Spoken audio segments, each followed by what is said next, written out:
Alors pour ceux qui me connaissent pas, je m'appelle Jules Jaconelli. Je fais de la musique depuis très longtemps vu que j'ai fait beaucoup de musique classique étant petit et quand j'avais 5 ans j'ai commencé. Et puis voilà, je fais des chansons et je fais des chansons pour moi et pour les autres. Toi qui m'appelais la nuit à pas d'heure, qui me faisait cette faveur, m'appelait la nuit à pas d'heure, qui me faisait cette faveur. Oh, il y a une transition, on va dire, à l'adolescence, le moment où la musique classique c'est quand même pas très cool et on a un peu envie de faire des trucs plus fun et je sais pas pour plaire aux filles et tout ça. Donc j'ai commencé à jouer de la guitare et puis rapidement en fait ce qui m'intéresse vraiment dans la musique c'est la construction des choses. Donc rapidement j'en suis venu à fabriquer des chansons. Donc en fait disons qu'avec mon bagage classique c'était assez facile pour moi d'aller vers des instruments un petit peu plus simples que le violon et ça s'est fait très naturellement quoi. J'ai commencé à faire des chansons, je pense que j'avais 14-15 ans. Et j'aimais la musique électronique, j'avais un groupe de rock, enfin il y a eu plusieurs phases comme ça. Et puis j'ai fait mes études de musique aux États-Unis, à Boston, dans une école qui s'appelle Berklee, qui est une école de jazz. Donc là, c'était encore un autre truc. Et là-bas, j'ai eu une rencontre avec un prof de songwriting. Donc il essaye de faire l'écriture de chansons un art. Et de là est parti vraiment mon amour pour la fabrication de chansons à proprement parler. Avant, c'était plutôt composer de la musique, créer des choses, créer du son. Et puis là, ce que tu me disais de comment t'en viens à un moment à arrêter quelque chose, une identité, c'est quand même un mélange de tout ce qui m'est arrivé musicalement dans ma vie qui atterrit dans mes chansons, je crois. Donc que ce soit des voyages, que ce soit de la musique classique, un peu de rock, un peu de... Voilà, moi je voyage beaucoup au Brésil depuis que je suis petit, donc il y a des chansons qui sont un petit peu plus colorées que d'autres sur ça, quoi. Bah c'est exactement ça. Je vois que c'est cool parce que c'est vraiment ce que j'essaye de mettre dans ma musique et en même temps ce qui vient très naturellement quoi. Que ce soit on va dire plutôt la soul parce que moi je suis un fan absolu d'Al Green ou que ce soit de la chanson française, Souchon, Biolay ou voilà de la musique brésilienne etc. En fait, je crois qu'aussi il y a un moment où tu réfléchis plus trop à ça et il y a le moment où tu te dis ouais j'aimerais bien mettre des petites touches de ça parce que je trouve ça joli et puis le moment où tu ressors très naturellement tout ce que tu as digéré pendant ces années d'écoute de musique, de pratique de musique et donc ouais c'est vraiment ça. Déjà, tu parles de lâcher prise. Alors, c'est un sujet qui est quand même assez présent chez moi. On a fait une chanson qui s'appelle Lâcher prise, justement sur dans quelle mesure tu gardes et t'essayes voilà de fabriquer les choses, que ce soit dans la création ou en amour ou dans plein de sujets différents.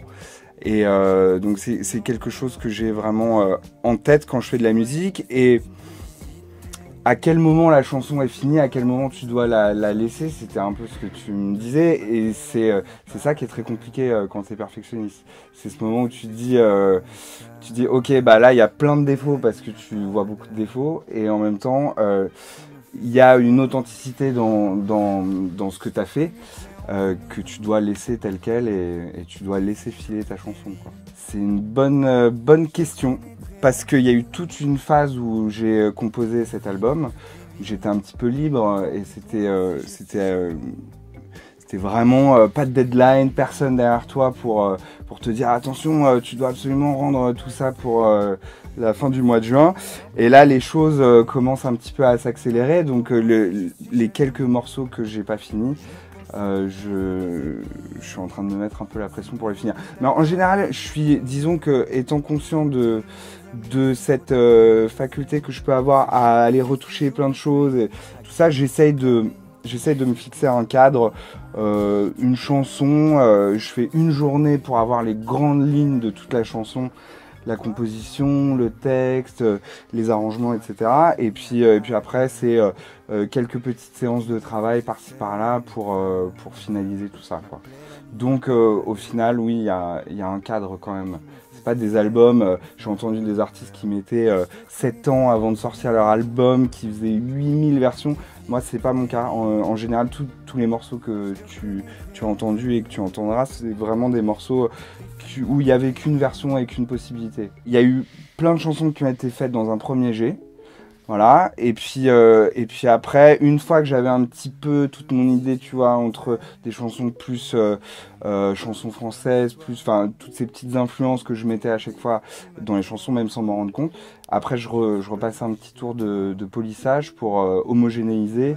Et voilà, et ce qui faisait partie de cette deuxième étape, comme tu disais, puis refaire des petits trucs de voix, refaire des petits détails, quoi. Bon, là, c'est vraiment la partie technique de la création de l'album. Alors je prends les avions qui passent, je t'emmène dans mon espace.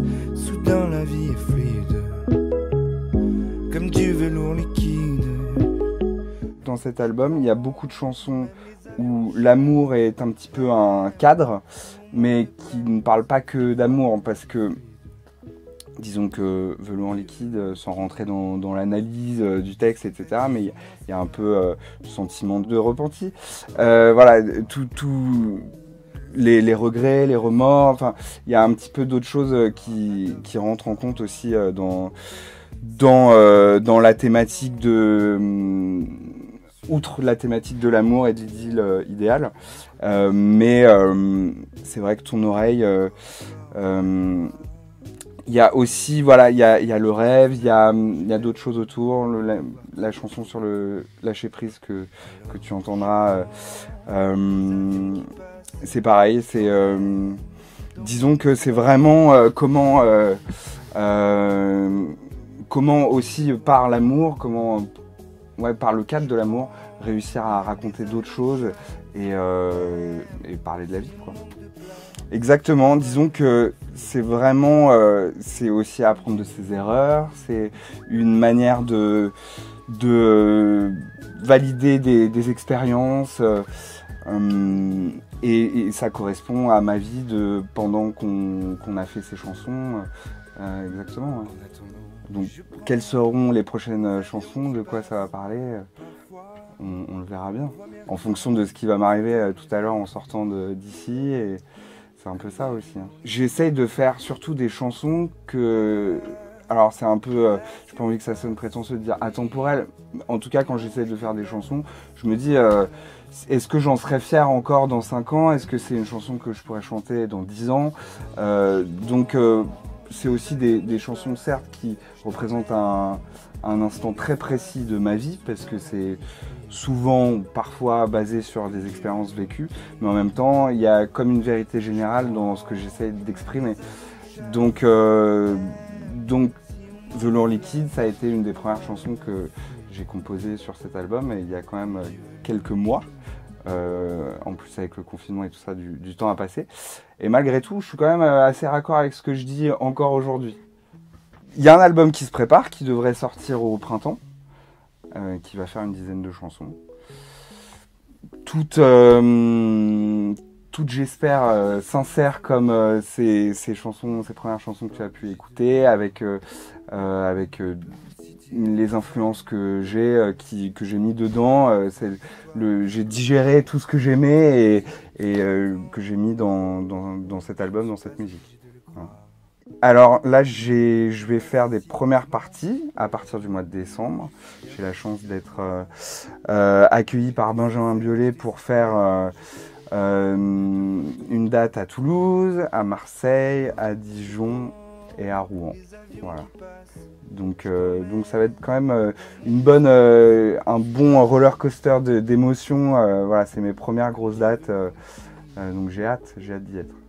Oh, bah un peu de repos en cette fin d'année, et puis de la réussite et des belles aventures.